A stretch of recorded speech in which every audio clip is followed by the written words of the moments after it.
MAWPCAST 1 is brought to you by T-Town MMA.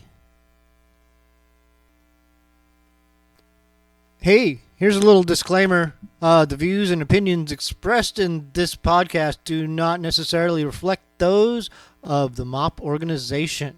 And there are some themes and subject matter that may not be suitable for all audiences, so viewer discretion is advised.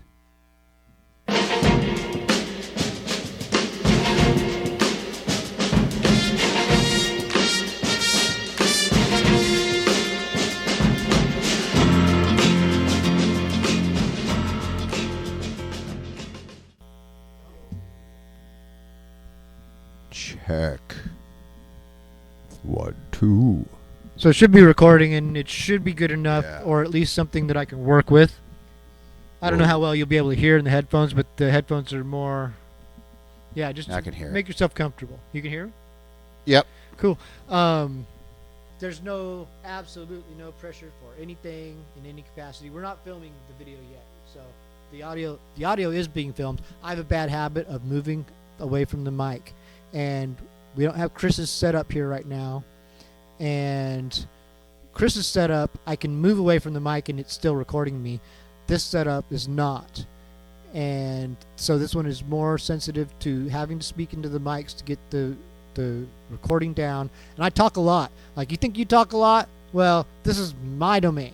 And I talk a lot here, but you're actually very, very assertive, so I'm sure that you'll shut me down. You're really good at that. And so we're in it. We're doing it. We're recording. We're not filming yet because I'm downloading some stuff, but this is the MAWPCAST, and it is Potter, and I'm with Rollo. I'll have the film going here momentarily. In the meantime, there'll be some nice picture, maybe a view in your youth or something. We'll just put something up to fill the space until I get the camera rolling. And now I can relax, though, because I'm in control. I know where everything's at and where it needs to be, and I feel like it's working. So the floor is yours. Yeah, well, eventually somebody will just timestamp when you stop talking and put it on YouTube in a comment. It'll be like 3:23, Potter's done, Rollo starts. Then you'll just click it when you want to fast forward. No, I'm just joking. Well, I had this idea, actually, of making an open source show where if someone wanted to just come and cut out all of the hosts in our show and put their own host portions in, and then they can host their own music program. Oh, here's a way. This was really my idea, but I don't have any time. I have no time for this shit. But this is a great... Can you swear on the show? Is the FCC going to shut you down? You can if you listen to the show, then you'd know that you could say just about anything. Who listens to the show?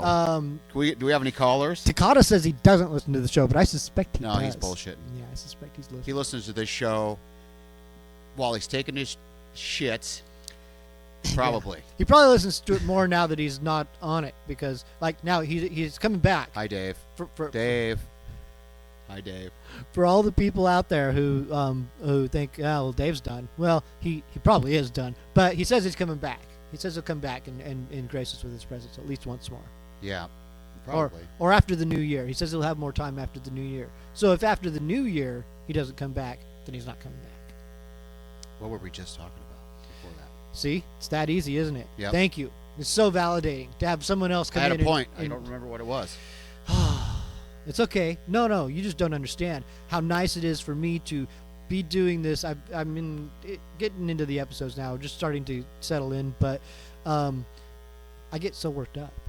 Dude, I get so worked up and excited. First of all, it's an exciting thing to be able to play music that I like to play and that I enjoy. But the spotlight, having the spotlight on you, it can be exciting.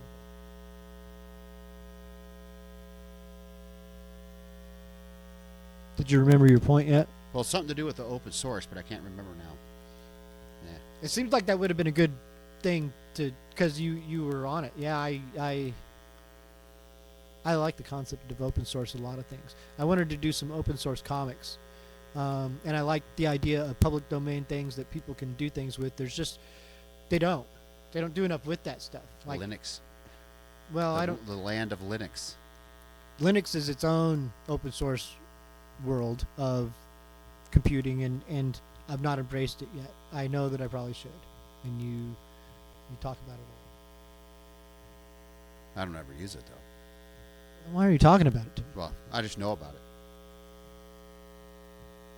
You see, here it is. I got it. Great idea. Great idea. You might want to turn the camera on for this one. Okay, well, let me. Might take a second. All right. This is the part where a song would probably play. Do you want to play a song and then come back to your point? Will you remember your point, or do you want to? Yes, it's a great point. Okay, so you'll remember it. Yeah. So you just want to play a song. It's going to make a lot of people a lot of money. A lot of money. If anybody wants to run with this idea, I'm not. I'm giving up this idea. You know what's great? So we should play a song then, because this will make them want to come back. Yeah. Yeah. All right then. So we'll just start off here somewhere.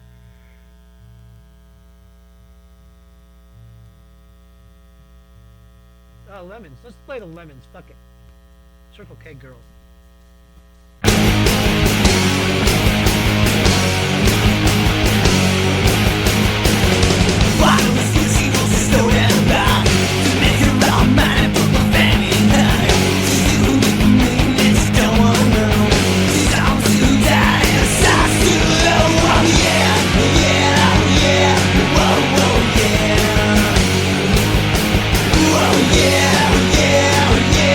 Yeah.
farm. Came to the town. Born in a barn. It's a Kmart now. And home is gone. Still, I'm glad that you came along, along, along, along, along.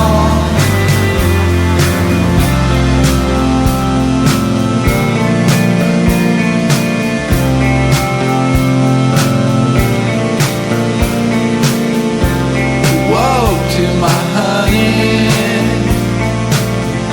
I woke from a dream. Home from the army.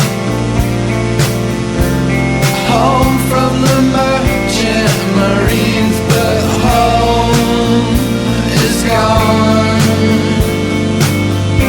Still, I'm glad that you came along.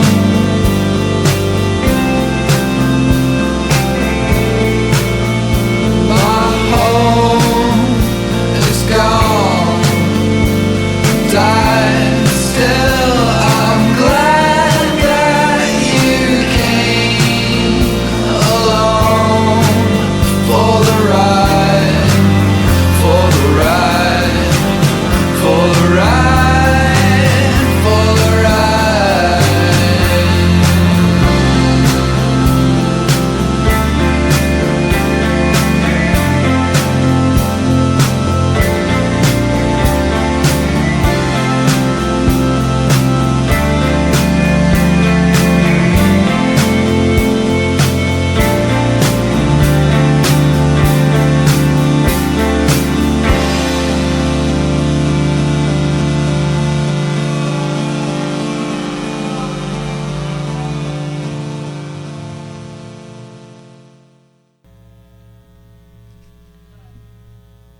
So we're back, and I can hear myself in the headphones. That's great. That's a good thing. It's a good sign that hopefully things are being recorded.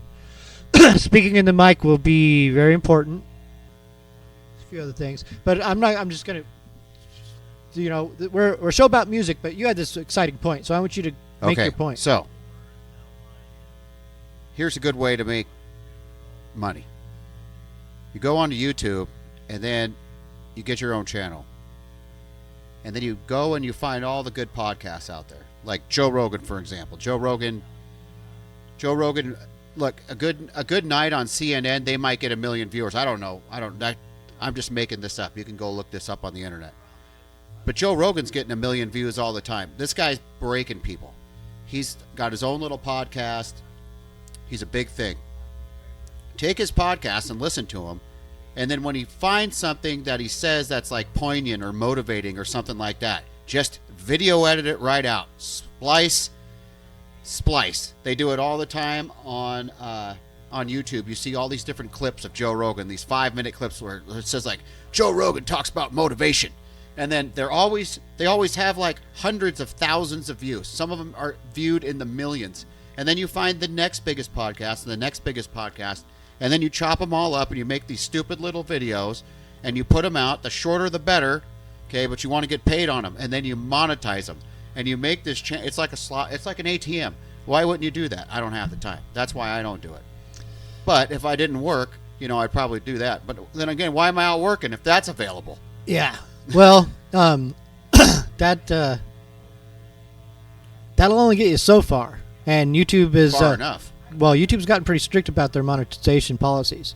It's a big controversy. If you're not embroiled in that, if you're not a YouTube creator, the YouTube creator community is up in arms. And there are people who have been YouTube creators for a long time, as long as the platform's been there, who have a lot of issues. And there's the platform wars have started, and Twitch is really... They censor the hell out of people now, too. They're shutting a lot of people down. Well, YouTube used to be the Wild West, and you used to be able to find a lot of great stuff on YouTube. It used to be, a haven for just anyone to put anything on, and it's absolutely not that now, for sure. It's a different thing. It's a different animal, and it is completely restricted, and it's not like I want to pay for it, because at its best, I wouldn't pay for it. They're going to eventually get it to the point where they'll just put so many ads on a video that you'll be forced to go to the other side to YouTube Red and pay their $9.95 a month just to not have a flippin' ad. So that's the way things go. That's the way everything's going to go. I watch a video nowadays on YouTube, and I watch YouTube a lot, and it'll video be playing, and then all of a sudden, boom, there's a commercial in the middle, and then there's another one, and there's another one, and you see the little yellow bumps all through the video before it starts, and you're like, shit. Sometimes you can refresh them out. You can refresh them, and then they'll, some of them will go away, but it's just starting to get it's not worth it. A lot of them are just little banner ads too. But yeah, I get it. I know what you mean. And, well, I think, the more, some of them are monetized for different reasons.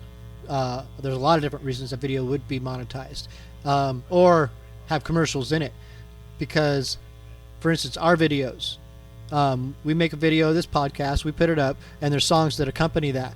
And a lot of the songs are from bands that have their music through ASCAP, or it's published and copyrighted, and so they're going to get royalties if it's played in certain places, like on a platform like iTunes or YouTube.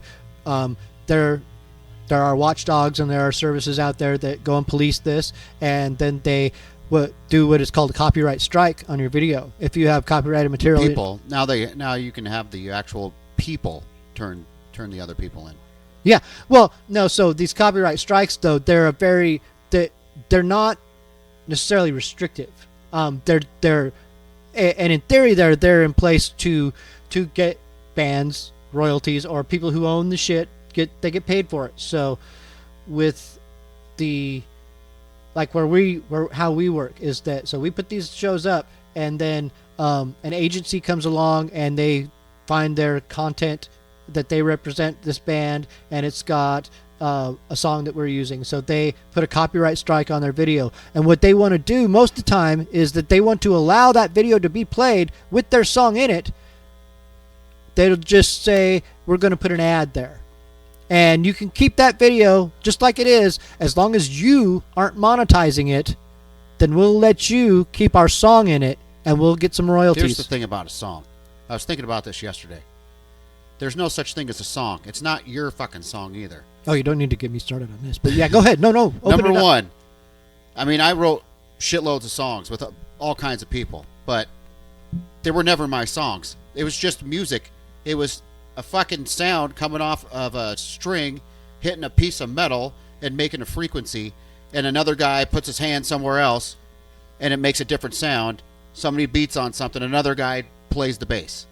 Or whatever. That was the basics of it back then. So the stuff that we wrote was never our own. And how do we know that the riff that you could have, like when I was in Smelter, how did I know that Nate wasn't in his bedroom all day long jamming some riff, and all of a sudden we hear a song by Mac Davis in a shopping mall, and you're like, oh, that's the riff to that tune. I've been in that band. Yeah. It's happened. And so it's like, how do you know? Like, all the riffs have to have been played. There's nothing new under the sun. Nothing. So it's not your song. So give it up. Give up this copyright shit and let it go. Open source the effing music and let people do whatever they want, and you're going to get amazing songs off of your damn amazing song. Like, you know how many bootleg remixes I've heard of songs that are just utterly incredible? They sound incredible. And some people are like, well, that's not how the song goes. That's fine. But the original song turned into this amazing bootleg anyway. It's like they took your song, cut it up, and made it into a riff. What's wrong with that? We're stealing everybody's riffs anyway. Hey, I've had all kinds of issues, and then completely opposite opinions of the same kinds of things. Like, and sometimes it grows on me, and sometimes it's just the way that something's used. Like, some of the stuff that Puff Daddy did in his career was a little too on the nose and a little too. You could have been the whole hip hop scene all the way up until till they started charging people. Yeah, that was incredible. It was all And they were using, well, now But- you can just go public But domain. I do agree. Like rap is greatly enhanced by the ability to just freely sample and just draw from pop culture entirely. I think that's the best stuff. Absolutely. And okay, so I'm a member of ASCAP. I've got royalties from songs, but ASCAP is a bit of a strict and weird organization. Like royalties were just an abstract thing growing up, and I didn't get that. It was just, there were songs played on the radio, and even still, having been a member of ASCAP and got royalties, there's things that are just, well, they've in the last few decades, they've become real weird, and I just don't know, like, songs on jukeboxes that are played and cover songs by bands and stuff like that. It's like, it's just getting a little... no, it's just everything in reality gets turned into a business. Yeah. And then it's not worth it. But it's then- like, here's the thing with music. They should just let songs just be songs. And people, you don't make your money off your music. You make your money from going out and jamming and playing your shows and selling your gear. That's how you should be doing. You should be slogging through the mud and getting your music out there just to get your music out there so you can go on tour and slog through the mud. I mean, that's part of life. If you're going to be in a band, that's the shit jobs you got to do. I don't think that there's a problem with selling music. Like, You could sell your music. well, okay, so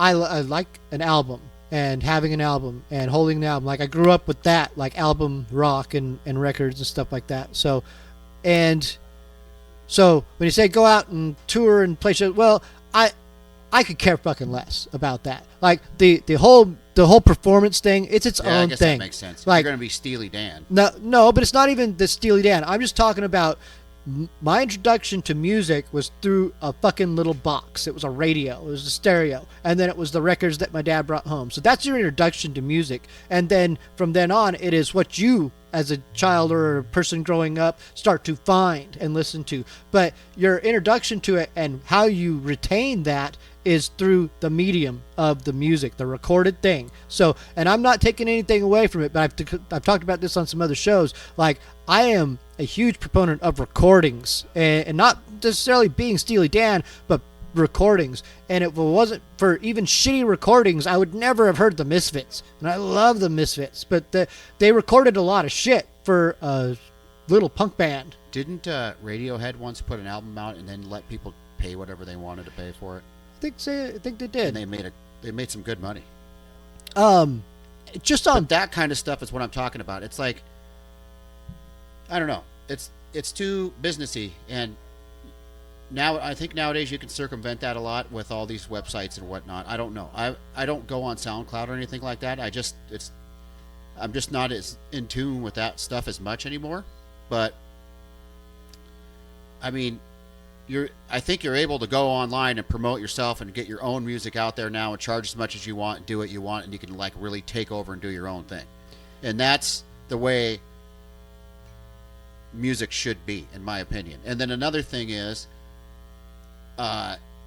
you should be able to somehow or another, like, I don't know about the copyright thing. That's one thing, because you should be able to get. Don't they charge for copyrights? yeah, I don't know the copyright system, but the thing is that you should be able to get your stuff copyrighted for free. You should be able to just go, okay, here's my song. I want to be just known as the first guy to ever do it. And then they log you into some base, and then if somebody wants to take your stuff, it goes open source from that point on, and somebody wants to take your stuff and remix it, that's fine. Because who cares if they make a better version of your song? That doesn't matter. Because what I'm trying to say is, you invented the first song. If you invented the first version of that song, you had to give them, they had to like that song to go, ooh, I want to take that part out and mash it with this, and then do this and layer this drum beat over the top, and then put that out, and then all of a sudden that remixed song is amazing. And I've heard plenty of really good remixed songs that have led me back to the original artist. And then the people go back to the original artist, and that's how you can gain more fans. And then somebody takes that remix and goes, ooh, that part's cool, chops that part out, puts it into it, and it keeps going and going and going, getting bigger and bigger. And that's like in my head. That's how I like to do things. And sometimes I like to take other people's tunes and remix them. Hell, I might even remix all of Tacoma one day and just put it out. What are they going to do? Yeah, what are they going to do? Nothing. No one's doing anything. No. Some people do some things sometimes. Well, this version of this Papa Wheelie song is way better than Papa Wheelie's song. Something that I've thought of that. One sec though. I did try when I got my MPC player. I did try to remix that Smelter song on this record, County Sheep, and you could play that song too, County Sheep. But anyway, I just couldn't get it to work. Yeah. I couldn't get it to like hit the loop correctly, and I couldn't get the points. And then I started to actually pull some stuff out, but I don't know how to pull. It would ultimately have worked better if I would be able to pull Nate's voice out a cappella somehow. I don't know how people do that. I don't they just either. get the a cappella tracks basically. Yeah, that's the easy way, the obvious way. But there are people with the technology to, or just the time and diligence to pick those fragments out. Because in order to do the remix, I'd have to layer. I wanted to redo the drums basically, so I'd have to like layer the digital drum beats over the top of the already recorded drum beat, and I could just add other things in to layer out the other stuff. But I'd have to have the vocal tracks in order to cut the vocal lyrics up to rearrange them into the remix version of the song. Because if you're going to remix a song, I mean, you got to go all out. Yeah. If I could pull vocal tracks easily, if I could pull vocal tracks easily, I would remix a lot of shit and have a lot of fun with it. But yeah, it's not that easy. Yeah, why not? It's fun. And that's the thing. Like, if you hear a Steely Dan riff, for example, and you're like, I want to take that riff and use it and make my own song, why can't you do that? Because Steely Dan all of a sudden now needs to get paid $1,500 or whatever it is. It's like, come on. Well, you and I have experimented a bunch with that. Something you might not know is I actually slipped one of those songs in the end credits of the last show. A song that you and I did in our little side project called Parole. Just became our end credits theme. Maybe it'll be indefinitely the end credits theme. I didn't credit either of us in it. I just stuck it in there. But now it's out there into the world. Now you know. So sue me. Well, I used to do that sometimes when I was making music, as I would take a riff and then start running it through all these different effects, and then you couldn't even tell it was the riff when it was done, or take something out of somebody else's songs and then use that as my bass layer and then work around that. That's easy to do, but it's fun to make music digitally. I think it is. I do too. So why can't you do what you want to do and be free to do it? Yeah. It's just stupid. That is the stupidest thing. And for people to fight against that, they're awesome people. It's like, and another thing is you should be able to download the music somewhere. Now, whether or not you want to pay for that music is one thing, but I think if you always leave that option out, like the Radiohead option, take it if you want, or vice versa. How about this? Okay, you can listen to the whole damn song for free, but you can't own it, or you can download it, but not a snippet of the song, not 30 seconds, not 10 seconds, the whole song. So, because it's music, and not everybody in the world has money. So what if you don't have a lot of money and you don't have an extra $10 to spare? But you really like this tune, and it makes your day, and it motivates you, and maybe you can go out and make that extra $10. I don't disagree entirely. I mean, as a kid, I grew up making tapes off the radio, songs I would hear off the radio. I would record them, and don't call me when I'm recording. Do not ring the doorbell. I would take these songs off the radio and record them, and keep that, and that was my introduction, to music, like when I was doing it myself. Once I broke away from the family thing, I was hearing the radio, and I was going through, twisting the dial and finding KISW and recording Led Zeppelin songs and shit like that. And that was like the start of things, actually like what I'm doing now, same kind of thing. So just I have an extension of that. Well, when I was a kid, I really wanted. I was walking home from school, and I had that song, I Got My Mind Set on You by George Harrison, stuck in my head. It was a great song. Yep. And it was played on the radio all the time. And I got home, and I was like, I'm going to record it. So I sat in front of that radio for literally an hour and a half. And I remember like, oh, it's got to come on. It's got to be the next song. They play this song all the time. And it was getting down to the time where my mom was going to be coming home from work. And so it was going to get noisy, and she was not going to give a rip of what I was trying to do. Yep. And I had to get it. And I just remember it finally came on, and the fucking DJ talked over the first 10 seconds of the damn song. Yeah. Drive at 5. Bullshit. I know your pain. I went through it all. Okay, we just talked a whole bunch. Let's listen to some songs. Let's listen to Rumpled Blanket by My Name.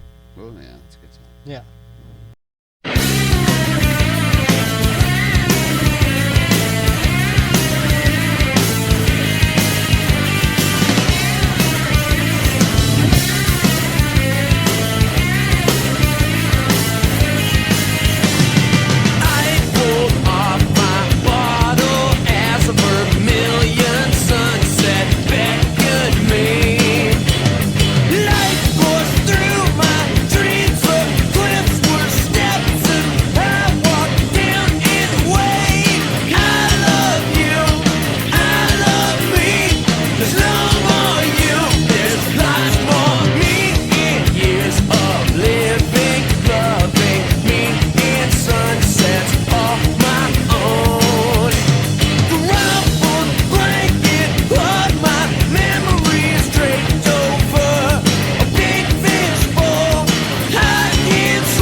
So come on, blue-eyed, beautiful. Maybe you can change my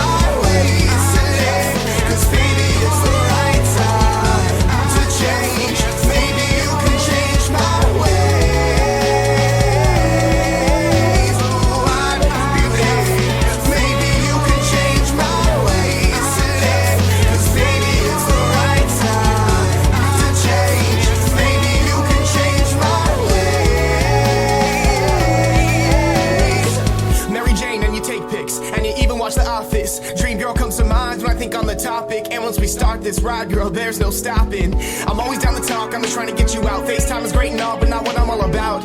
Maybe we can hit the mall, get some donuts or some shit out there. And I don't know how else to say it, but these feelings I've been chasing for so long. Oh, it ends with you. Baby, I can see it all. And dream from the late night video calls. Walk to the park, holding hands, I see it all. Baby, I can see it all. And dream from.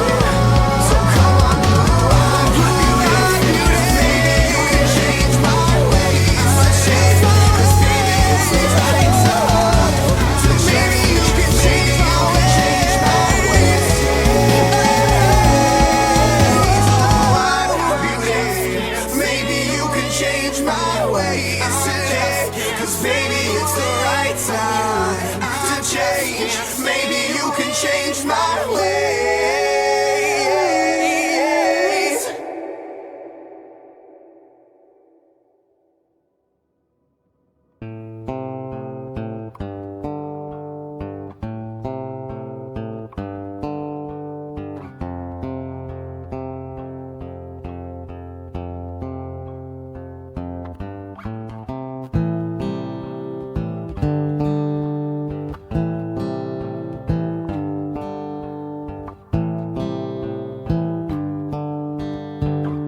All right, man, we're back. We just heard a rare recording from a band called Mechanism. Now, it's not the Mechanism from the last decade that was very prominent out of Puyallup, that metal band that is well loved, but this was a Mechanism from the 90s with the fellow you used to play Second with. bands. The second band. Second band? Yeah. Whenever you have your second band, is that like your second marriage? Where 67% of the time, your second marriage will end in divorce? Well, 67% of the time, your second band doesn't last more than a year and a half. Is that maybe. So I don't know. Is it? Uh, I mean, there's a lot of people that are second band. I mean, in Tacoma, we have third band, fourth band, fifth band. Then we have all-star bands and super groups, and they don't even know they're super groups, and they just get together, and they happen to be a super group. And it's like, oh, well. But, yeah, they were great. Nate Becklin, they played in my basement on New Year's Eve years ago. Well, let's... With Polecat and so somebody else. For those who might not know, you're Rollo. And Rollo was a drummer from a band called Smelter in the early to mid 90s. And this was a predominantly North End based band that was pretty well loved and respected throughout the region. It was on Mother Records, and it was Nate Beckland, Smitty, and you. Yeah. Yeah, you were a three-piece. And and Carl was in the band for a while. That's right, after Smitty left. And so... Carl France. Who had a really good couple bands. That was Carl France's second band. Yeah. So Smitty's in your first band. Well, I mean, we had all these little high school bands, Okay. but we never played anywhere. Just my high school side project. No, yes. It's not an interview. I'm not interviewing you. No, Nothing like that. Yeah. It was our first technical And band. to the point, to keep us on track, we we played real instruments. Yes. Yeah. We are talking about this particular song that we just played, or the music there that we're hearing was from Mechanism, that band that Nate was in, and he played bass in that band. Super Me was the rest of the band except for Mike Erdman. So it was like Tom Palicki. He was the guitar player, singer, and he was also the guitar player, singer, Super Me. Danny Sasaki, the drummer, same. And then Mike Erdman played bass in Super Me, but Mike Erdman wasn't in that band, I believe. Nate Becklin was the bass player. Okay. And they played in my basement that one year. I just mentioned that. And then who else played that show? Polecat, and then Nate, was it Nate? No, Dead Letter Office. Oh, is that right? Oh yeah, that was a house party. Woof. So, Make sure that mic's a little close. So. Yeah, that was a big party. There was a lot of people there. New Year's Eve. Oh, we also heard in that set My Name, and My Name was a group that you so what I remember from you with My Name is that you, and again, if you have more to say about Mechanism, I'm not trying to steer the conversation away from that. I just remember that your big break as a band in Smelter was through My Name or something of that nature. We just played a lot with them. My first big break as a human being was when I was 18, and I didn't know all my friends. I went to private school. I went to Bellarmine, and all my friends they left, went to college or whatever, and it was just me and Smitty basically. And we were like really good friends in high school anyway. But we both were going to community college, so we were always hanging out. But I was working at a record store, Hunters and Collectors, and I had seen My Name play a bunch of times, but I hadn't seen him in a while, and I ended up seeing them play at UPS in the Rotunda one night as I was driving home from work, and the DJ came on. I was driving home. I was still living at home. I was like a kid, and the DJ came on. I used to listen to KPS because I lived right by it, and so he was like, "Oh, My Name is going to be playing in the Rotunda in about an hour." So I was like, "Okay, I'm going." So I just drove over to the Rotunda and watched, and they played with Sage and Inspector Love and the Ride Me Babies. Is that right? And another band, I can't remember who. But anyway, I remember walking in and Sage was about to play. And Sage, Mike Williamson was their drummer, and his brother was Rob Williamson, the bass player for My Name. And so Sage came out. Nobody knew who Sage was at the time. And they played, and they were like, whoa. They were really, really, really good. They were really good. And so at that point, I was like, oh, these guys are really good. I mean, they ended up staying as a good band, and they became a pretty decent-sized band after a while. I mean, they played for years. Yeah. And But I mean, I saw them a bunch of times, but I think the best time I ever saw them was that first time I didn't know who they were. And then Inspector Love and I believe I think there was a band called Jack of Hearts or Jack something. I can't remember. Inspector Love was the last band to play. My Name came on, and they were just shredding.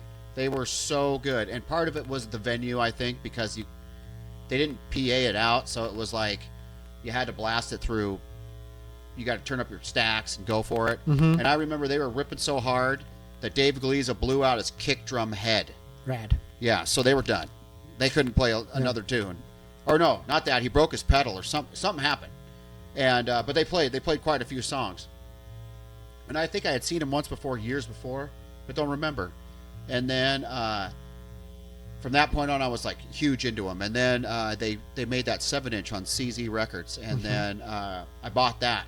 I think it was A Woman's Touch and Mega Crush, I think.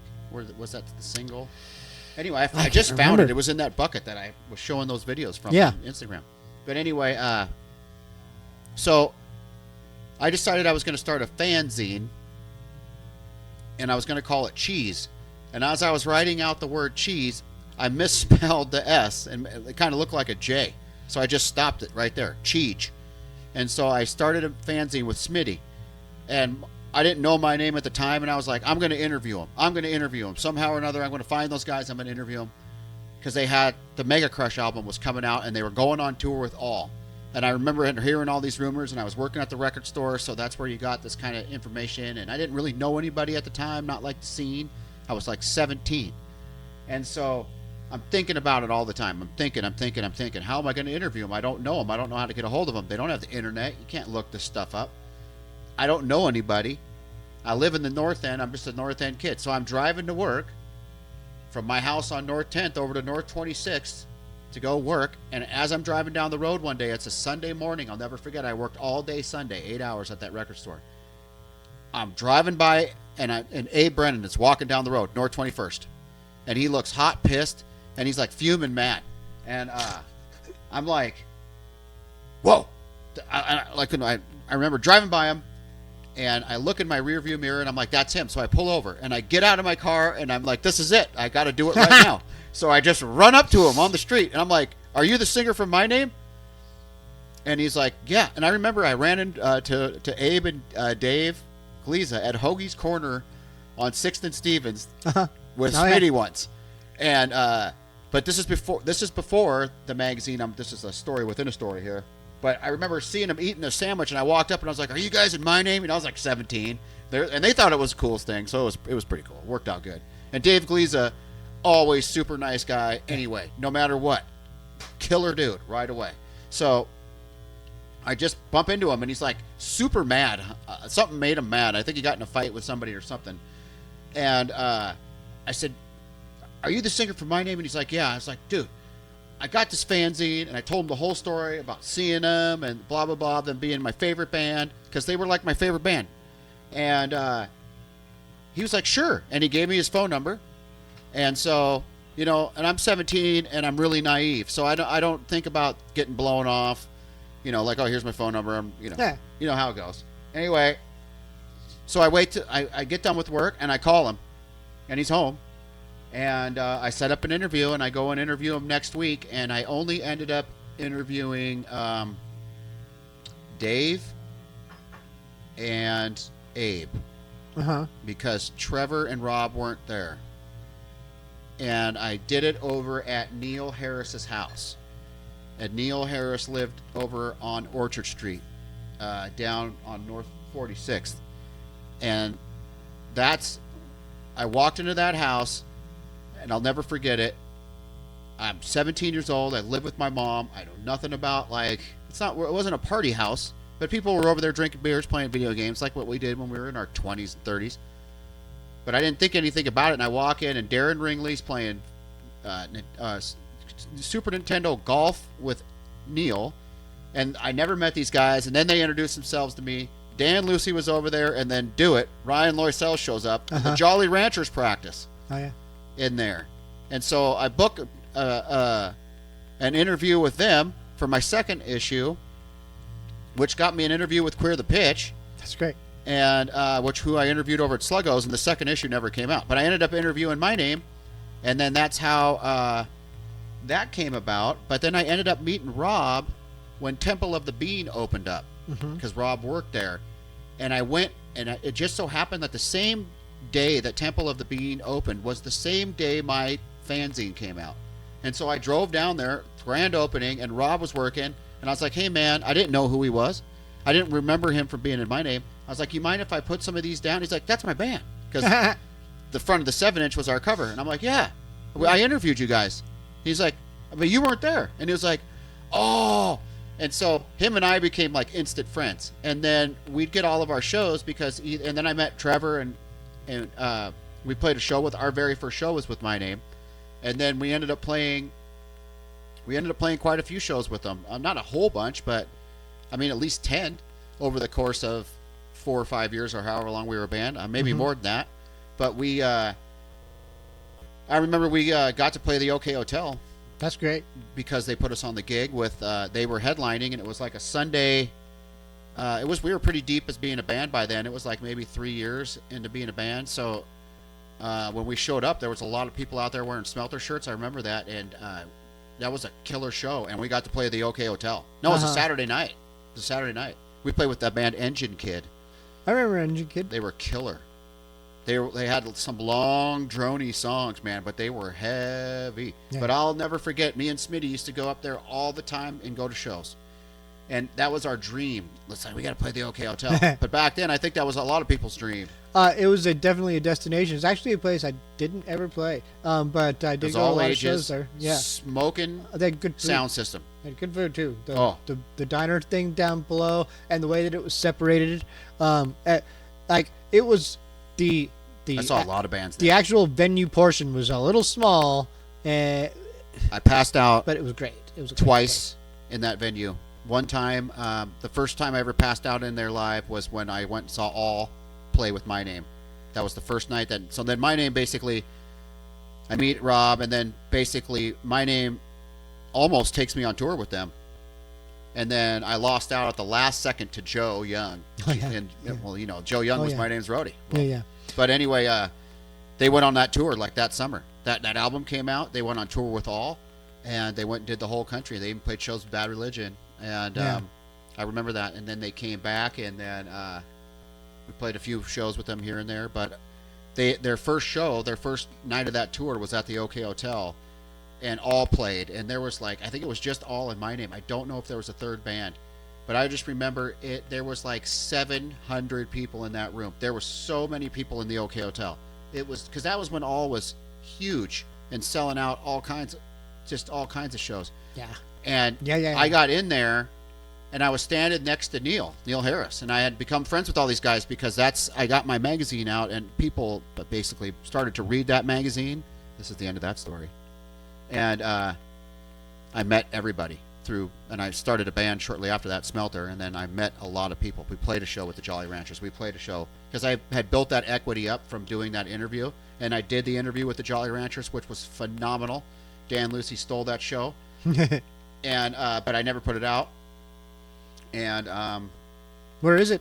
I don't know. It's probably on cassette, some dump somewhere. Do you have a copy of the Cheege? I got the first one. I was in that bucket. I didn't get through those videos, but if we could get a couple images of it, we could throw it up on the video that will accompany this. Yeah, I made it on a photocopy machine, and there was a lot of. So we would review I remember the page I opened up to yesterday was Tree People Review, and I remember we photocopied the front of the 7-inch and shrunk it down, and then cut that out. So we had 8.5 by 11 paper folded, so it was 5.5 or 5.5 inches wide, like a book going this way. And so, and then we did artwork for the back, and then we would type up on my word processor. We would type up the review, print it, cut it out, and so we would either draw designs or whatever, and then we would glue the 7-inch cover to it, and then glue our review. And so we had these sheets, and they were all front and back done. And so, you know, you're like gluing clip art basically, and these things are like this thick. Take them to the photocopy place and copied them off. And I remember my mom's friend had a photocopy machine that he let me use it, free toner, but I had to do a day's worth of work for him, which isn't bad. I had to go put some restaurant together. I don't know what it was, but it wasn't that big of a deal. And so I got it done, but that's what you did back then. Oh yeah, Fanzines were huge, man. They were neat, and they still pop up once in a while, but they're less frequent. And you know, we live in the age of the internet. Things are different now. Totally. Information is a lot easier to transmit, and at the same time, a lot easier to ignore. But that was a good second band by Mechanism. Look at that segue. I just went all the way back to the beginning. Yeah, that's what you do. Well, see, you're a pro. I told you. I've been telling you all along. Get down here. You can knock out a show in like 30 Speaking of minutes. second bands, here's a second band. They, I don't know if you have them or not, but if you have the Outsiders, that was my second band. I have one song by the with Outsiders. Dan Stone, who had many bands, and I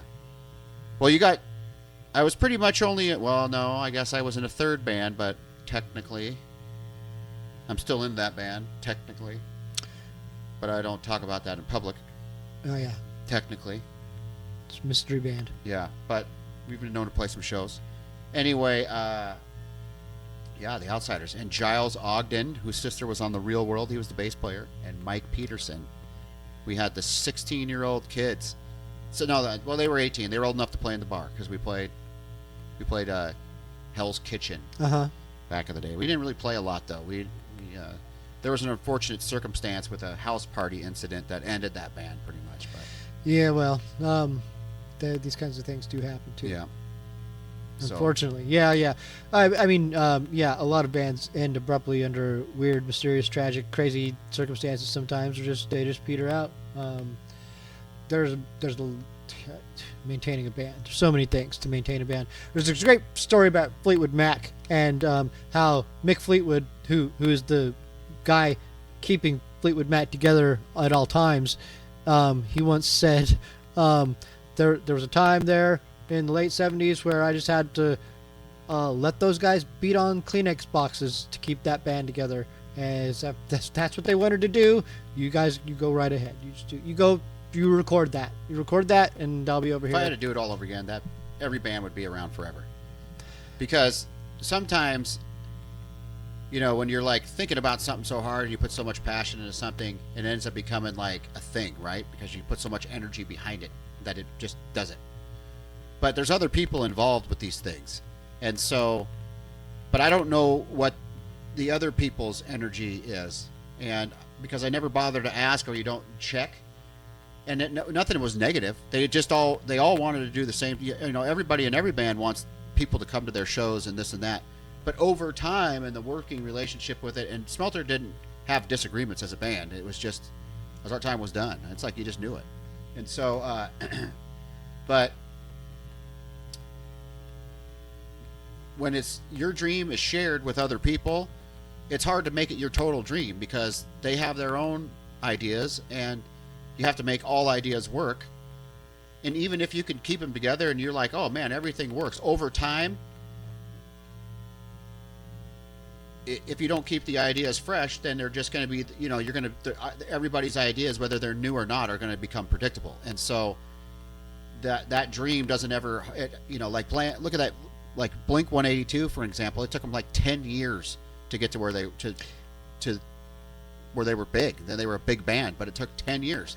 It was like Green Day. Most bands, like if you start to like really like the life of a band, like a real band, at least in the olden days, the way it used to be, is a band would be a band for 10 years before they broke and got signed, and by then they were exhausted and tired of it and would break up by the time they were trying to produce their second record, because there's also that a band puts their whole life into their first record, and then the second record they've got to produce in a year. Well, it's like you should, when you're doing your band, when you're starting off, if you're young and you're starting a band with your buddies, okay, number one, it's just like anything else. You have to kind of think of it as this person's going to be like my roommate. They're my buddy now, but after I play in a band with them or after I live with them, how's it going to be? So you have to, like, because you're going to do, like, especially if you go on tour, you know, they're going to be your roommate. They're going to be sleeping right, you know, right in front of you. And it's not easy to go on tour because you could be in the middle of a corn maze in Omaha, Nebraska, and one guy's like, man, I got to shit now. Like, fuck, man. But it's pouring down rain. And, Yep. you know, another guy's hungry as hell and throwing a fit, can't handle it, and you're running out of gas. It's Yep. like, that's the reality of Your things. guitar player will only eat potted meat the Yep. entire fucking tour. It's what I'm eating. And if you guys got a guy in your band that's just laid back and doesn't give a fuck, then that's cool. But not everybody's going to be like that. There's always, you're going to get a little bit of every kind. And so, or you're going to get the guy that, you know, you're playing your gig and he gets done at night and you're off in somewhere, St. Louis, or you're in some town that you shouldn't even probably be in and you want to get the fuck out of, and then he wanders off to get some snatch and you don't see him for till the next day. And so I only did that once. I don't know what you heard. that never happened in Smelter. San Diego. Actually, it never did. We just partied and drove around. We were kind of like, you know, we weren't the most outgoing folks when it came to that sort of stuff. Just You're respectable kids. yeah, we were. You're good, upstanding, fine examples of Tacoma youth. Yeah. Not corrupted by the wiles of rock and roll or the trash bag people, punk rockers that were all crawling around you. I don't know how. I don't know how you Yeah, guys all the did. underage kids. If you wanted to, if you guys wanted to get your underage kids scene on, you had to get a Smelter gig. That's how it went. Oh, no, don't think I didn't know. Shocking. It's not like our bands were like completely designed to play together, but we played together specifically. Like Papa Wheelie was aggressive in those days about playing with bands that had draws. Like, these people have fans, and so we'll play with those people. Well, in the bar scene back then, it was, you know, it was a little more aggressive. The music was harder, faster, so it wasn't always Smelter conducive. Although we did play a lot of bar shows, but when I first started playing in that band, we had noticed what Seaweed was doing, and they were just going around. I mean, they did play bars, but they hardly ever played bars. Mm-hmm. They played a lot of all ages shows. And so you wanted to play all ages shows, you wanted to play snowboard parties. That's the kind of stuff you wanted to do. Well, there's multiple reasons for that too. Is that you're building a fan base that will last longer. Yep. Like, because they'll grow up and still like you, and then when they can get into bars, they'll go to your bar shows too. Yep. So, yeah, if you want to have longevity and like, okay, so. But what I was going to get to, if you're starting a band, real quick, I didn't Go mean for to interrupt. You're right. Don't make your music thinking you're going to get famous. Don't even think about getting famous. And don't even really want to get famous because these people will fuck you over anyway. Yeah, Do well, it on your own right. One of the things I've learned in life is that, yeah, there's that's an avenue for some people to go down if they want to. And what it is it's a career and it's a job. And if that's what you want your job to be, there's nothing wrong with that. Like, there's nothing wrong with that. But if you don't want to be told when to sing, like, because some people don't want to be told, get up there and sing a song now because this is your job. Some people just don't want to do that. Well, not everybody gets to be like the Foo Fighters where you get to a point where they're just like, just put your record out when you want to. Yeah. Well, you have more control and freedom than you think, but it just depends on the road that you want to go down and the commitments that you want to make. That's And- how the Greatest Hits album came out. That Yeah. was right. Let's get out of this contract.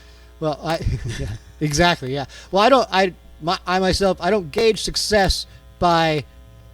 This is what I gauge success by: is like, did I do the thing? Is the thing done? Did I accomplish that goal of achieving the thing? Because how people receive that thing is completely different. It's not how I don't give a fuck how people react to the art I create, the music I create, the things that I do. Doesn't matter to me. What matters to me is that I did it. I was like, oh, I got that out of my system. I did the thing. I did the thing that I set out to do, that I accomplished, whether it was an album or a comic book or a story that I wrote or the show that I'm now doing. It's like, and in fact, I'm completely satisfied in that I've done it. I don't need to ever do it again, but I do enjoy doing it. I've enjoyed starting it so far, so I'll do it as long as I do. And I'm trying to get other people involved. Maybe I'll be the host forever. Maybe I won't. Doesn't matter to me. It might matter to me. If I really like it, then I'm going to own it. I'm not going to let it go. And so that's just the way that goes. But I at the same time, I won't do it forever because I know me. I won't do it forever. So I would like to build a thing that I don't have to do forever, and someone else could take it over if they want to later on down the line. Yeah, well, keep your eyes on today. You never know what's going to happen tomorrow. Yep. We live in an uncertain world. Well, yeah, that's true. It's like the Wild West out there.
keep on trying, keep on trying, keep on trying, keep on trying, keep on trying, keep on trying.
everything I see. And all my enemies and friends are me. Squares and triangles I rearrange. I try to know them, what a sin. We're having fun. If it only take my hand, I know God gonna understand. Fun. He gonna let me see that I fun like can be me. Oh.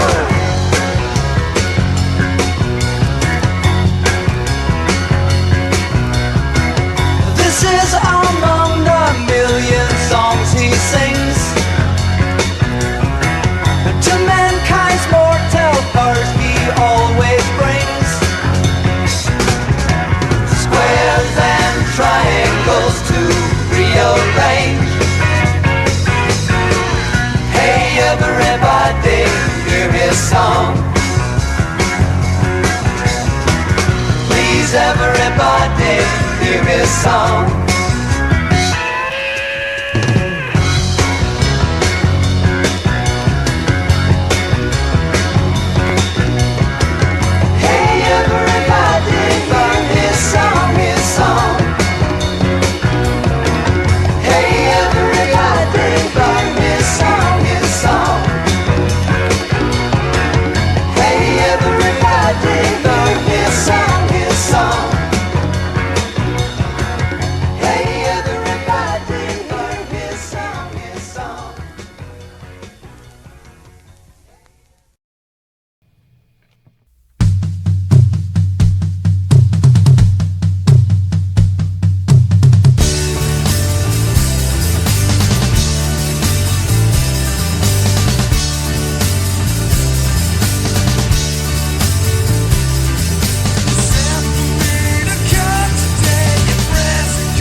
Yep. So I want to keep an eye on time. I know you got to go. You probably are pressed for time. Well, I do have a couple more minutes before I have to go to All right. Well, that's great. strangle people with break legs. Dude, I'm getting to the point now where I think I... Oh. But No, let me interrupt Next- you. T-Town MMA is a sponsor. we don't pay for this sponsorship either. This is the greatest sponsorship ever. Well, I owe you a couple bucks, so yeah, I threw your name out there a couple times. And so you're a coach down there at the Yeah. jiu-jitsu. Well, and then also a student. Why don't you Not explain only it? am I the owner, I'm also a client. Yep.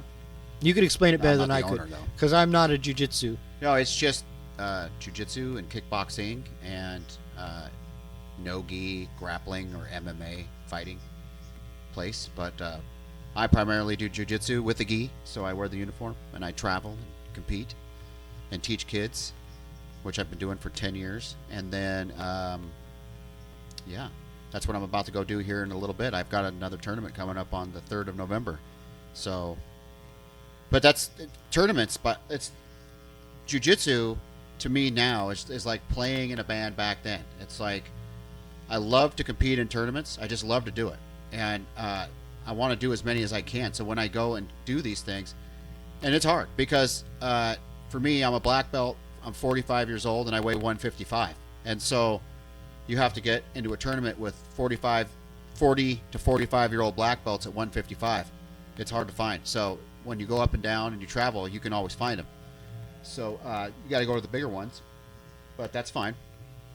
Anyway, it's fun, and it reminds me of being in a band because you go to practice, and then your tournaments are kind of like your gigs. They're like your shows, where you get to go and you get to do your thing and show off what you can do. And it's huge. It's like when I tell people it's getting huge, like it's literally getting huge. It's they're filling out. There was a tournament over the weekend that I watched on Facebook. Black Belt CBD was the name of it, and it had 4 competitors in it. I mean, they were big name guys for the sport, but it was only a 4-person tournament. Paid $30,000.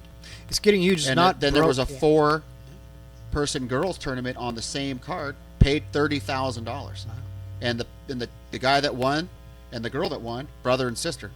Oh, is that right? Yep. So they got 30 G's each. I mean, that's for one night. And then there's all kinds of tournaments now. The UFC is buying.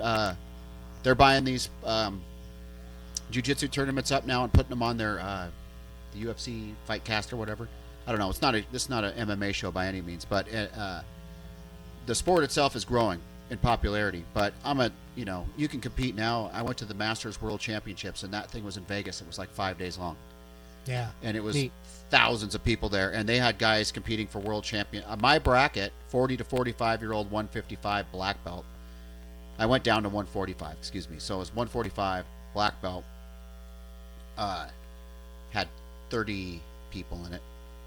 So just Cool. that alone is huge.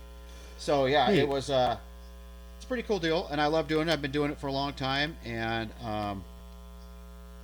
it kind of reminds me, like, if and when I come back on here again, I'd like to explore that more, because when you're first starting out in jiu-jitsu, you have to learn a whole bunch of techniques. You actually learn techniques the entire time. You learn a bunch, and they always, it's not set. It's people are making shit up. They put it on the internet. I mean, there's always new things coming out. It's always evolving. It's just like water flowing nonstop. And so you learn a tremendous amount of technique. And then as you spend time doing it, you get really good at doing these techniques and whatnot. And you'll go with the ones that you like to do. And when you spar, you're actually kind of fighting the person. You're just not ever punching or kicking. You're grappling. You're trying to choke them. You're trying to break their arms or whatever. And you're trying to keep them on the ground. So it's pretty intense. But over time, my game has got to a point where I can really just concentrate on 2 to 3 things over and over and over again, and not dominate, but put myself into a position where I can, or I can have high amounts of success.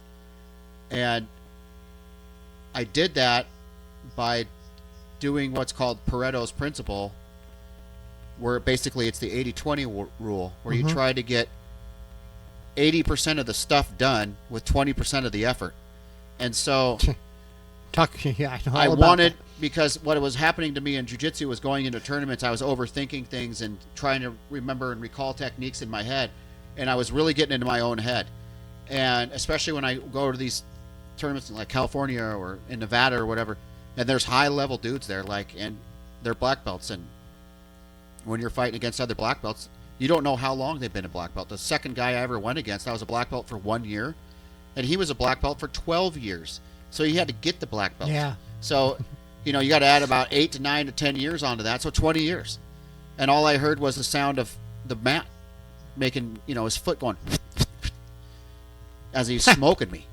And, you know, it's like, what does he do? I can't even see what he's doing. Yeah. And so, you know, and when you're going up in the levels like white belt and all the other different belts, everybody's kind of like in the same bracket of time. And so it mentally screwed with me, and I kept doing them because I wanted to get to this mental hurdle. It was like in my head, like, how do I pass this? And so then I started going and training harder and harder and trying to figure it out, more technique. And no, it was just, I started to realize something one day. I just had this like epiphany, and I realized in order for a person to do one thing over and over that they need to do, they have to turn their body a certain direction. And so I just blocked that direction. I just started to block that turn. And then the spots where I would block, I just started to go to those spots all the time. I just never really took my hands away from them. And I'll be damned. Yeah. If people just don't lie on the mat. And, you know, I still have to struggle. Don't get me wrong. I'm not saying, it's just improved a lot of things. And so and I'm always trying to use that principle, the 80-20 rule, where you get 80% of the work done with 20% of the effort. Mm-hmm. And once you figure that out, it's like stripping down layers and layers of thinking or steps and maneuvers, becoming and getting efficient, and then taking that efficient model and going, well, how can we make this even more efficient? How can we make this really expand? And if anybody, I got all this stuff really, I mean, we used to talk about the 80-20 rule when I was a stockbroker. We used to talk about that 80% of your revenue is going to come from the top 20% of your book. And so we would always, and it's true. It's true in sales. It's true in every job. 80% of your sales are going to come from 20% of your clients. Yeah. And so, because a lot of people will one-off you. And so you always want your regular customers. It's the same with music. It's the same with anything. And so in my brain, I'm always trying to be like, well, let's just find a way to get 80% done with 20% of the effort. Then I'll just make up the other 20%. Yeah. And still, I'm not expending a lot of time or energy. And what really hammered that home was when I read that book, The 4-Hour Work Week by Tim Ferriss. That's a phenomenal book. If anybody wants to check that out, you should read that book. It really goes into a lot, and it opens up your mind like, huh. So it's the 4-hour work week is what you're saying. That's right. Because I've He's studied got the 4-hour chef, the 4-hour body. Yeah, I've studied different work things. You know, the how the effectiveness and all that. And so 4 hours a week. See, I'm of the mind throughout all my research that 4 hours a day is like the optimum time of work that you're going to get out of a person, like productivity wise. You're going to get the most efficiency and the most out of a person for 4 hours in a day. Yeah, so, the overtime model. That doesn't work. If you guys are running your people into the ground on overtime, listen to me. We lose patience, we lose mental focus, and we lose a certain amount of speed, and things degrades over time, right? Everything degrades. It breaks down over time. That's a truth. Yes. And so, and I've read this. I don't remember where. I can't cite it. I can't even look it up on my phone. I mean, I could search for it, and I would probably find it. But after a certain amount of time, you're going to get less production out of a person, especially after 8 hours. Yeah. I would think after 6 hours, if they're standing and working heavy, they're going to start degrading quick.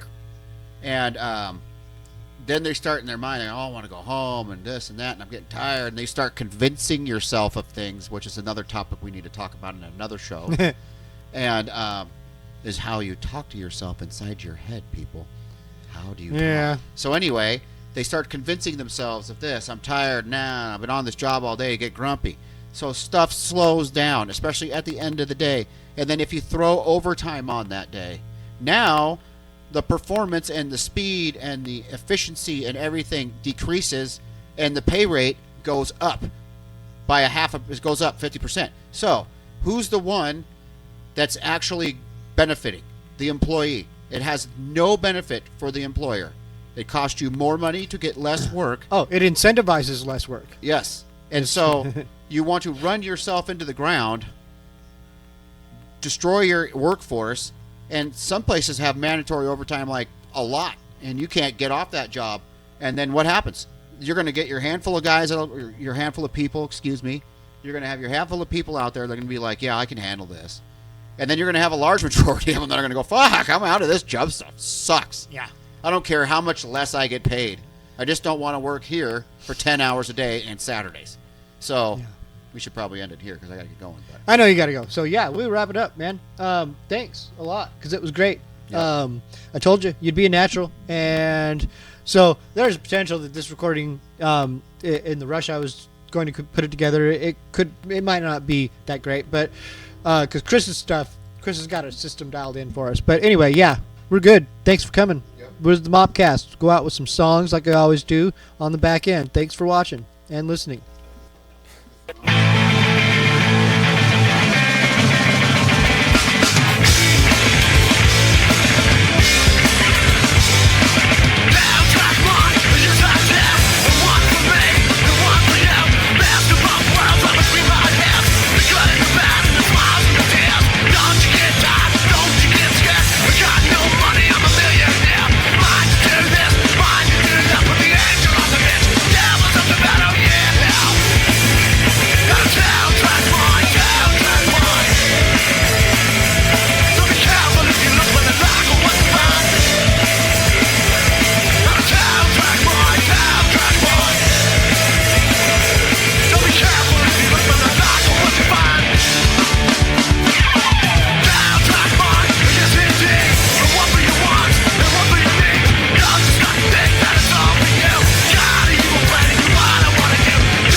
Punk motherfuckers out here. Yeah. Rap's dead and I don't give a fuck. Mom and dad was always getting high, that's why I live it up.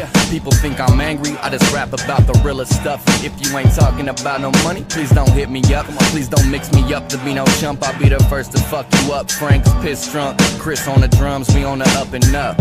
Big blunts get rolled, show money gets blown. West Coast in my blood, bitch, that's all I know. All my folks, all my homies, all my people keep it lethal when we hold a weapon. Hanging out the Chevy engine revving. All I'm repping is motherfuckers I'm running with. Play this in your tape cassette, guarantee they gon' love this shit.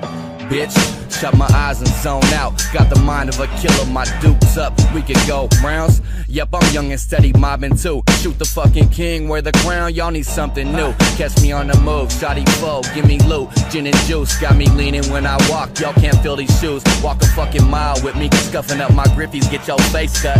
Grew up with my grandma with hammers, smoking that A1. Hey yo, It takes more than just a pair of Jordans, matching with that outfit to feel important. Get a fucking life. Y'all for me, I'm boarding my plane. Eyes red, pills blue, bet I got the baddest crew, biggest chain. I landed Reno, hit casinos up, I let it ride. Been advised to go to school, but fuck 'em, I like getting high. Pissing people off is what I do, I pick and choose. Y'all foolish if you think I'm taking less than 2 stacks. Rack me out, I want my fucking money.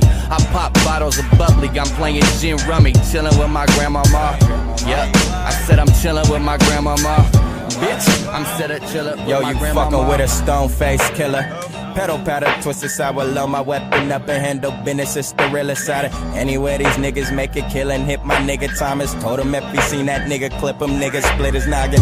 Knocking down your niggas, knocking up your bitches, hit the clinic. Another murder, give a fuck about your feelings. I'm that nigga that you heard of, that be running up in buildings. Got my bottle in the burner, ugly nigga with some issues. Issue me a warrant, I pay my bail with a pistol. Pistol whip the water, and I'm crazy, dangerous, mental. Mentally deformed, watching porno, filming a porno, finish up and hit your corner up, banging flames at your rental. Rolling in that all black tile, 4 of them follow, dog. It really is a nut in a box of soul in that pothole. Smoke a pound of pot, get my drop at the villa. Lago, it's the villain in the flesh, probably flex your bitch in my condo. Condo getting play, got my weight up, thinking of moving. Got the baddest bitches sniffing up, yayo in the jacuzzi. Hit a couple bumps, hella faded, waving the Uzi. I'm jaded, nigga, I'm jaded. I pray this shit is a movie. Scooping up a yellow bone, game a bitch in person, fuck a cellophane. Probably pop your bitch up at the wedding homes. Homie, you ain't know me, pussy nigga, give me room. Running hella hoes, heavy since I slipped about the womb. Womb bandage wrapped around my bitch's body, titties new. Slither through your city, bending bitches, pissing on your tomb. Tombstone a bitch, nigga, if he slipping, think I'm loner. Got the baddest bitches living, like the gymnast, I'm a boner. Bone snatcher, soul crusher. Kicking cold language at my niggas, taking heed. The popo piglets try to touch us. Blood money, blood brothers, nigga, click, click, chicka, chicka, boom, boom, plucker, stutter, stutter, motherfucker, bang. Sleepy, I got sleep in your eye and shit. It's 5 p.m. and you got sleep in your eye, man. What the fuck is that? 1, 2, 3. Hey, whiskey on the devil, will lead me astray. All the hills and mountains into America. The sweetest, strongest, decent, Italian, funky out of the tank. Oh, whiskey on the island, drunk or sober. Some brave young boys were off the march from Portugal and Spain. Banners waving, drums beating, the devil on welcome tonight, and it's all very well. I twiddle my motherfucking die. I twiddle my motherfucking die. I pour the daddy-o, there's whiskey in the jar. Whiskey on the devil, you're leading me astray. All the hills and mountains into America. The sweetest, strongest, decent, Italian, funky as a tape. Oh, whiskey on the island, drunk or sober.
Vulture, pond vulture, fishing for a prize.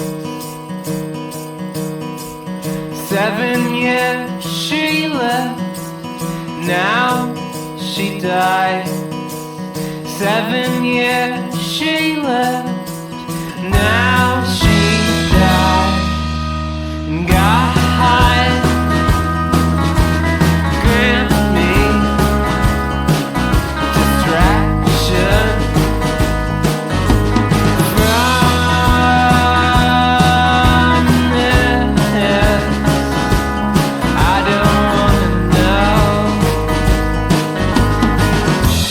Misery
you'll be face down in the ground. 'Cause misery loves company, and I'm hanging around. But soon enough you'll be face down in the ground.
then act wise. You've opened your mind, so now you're better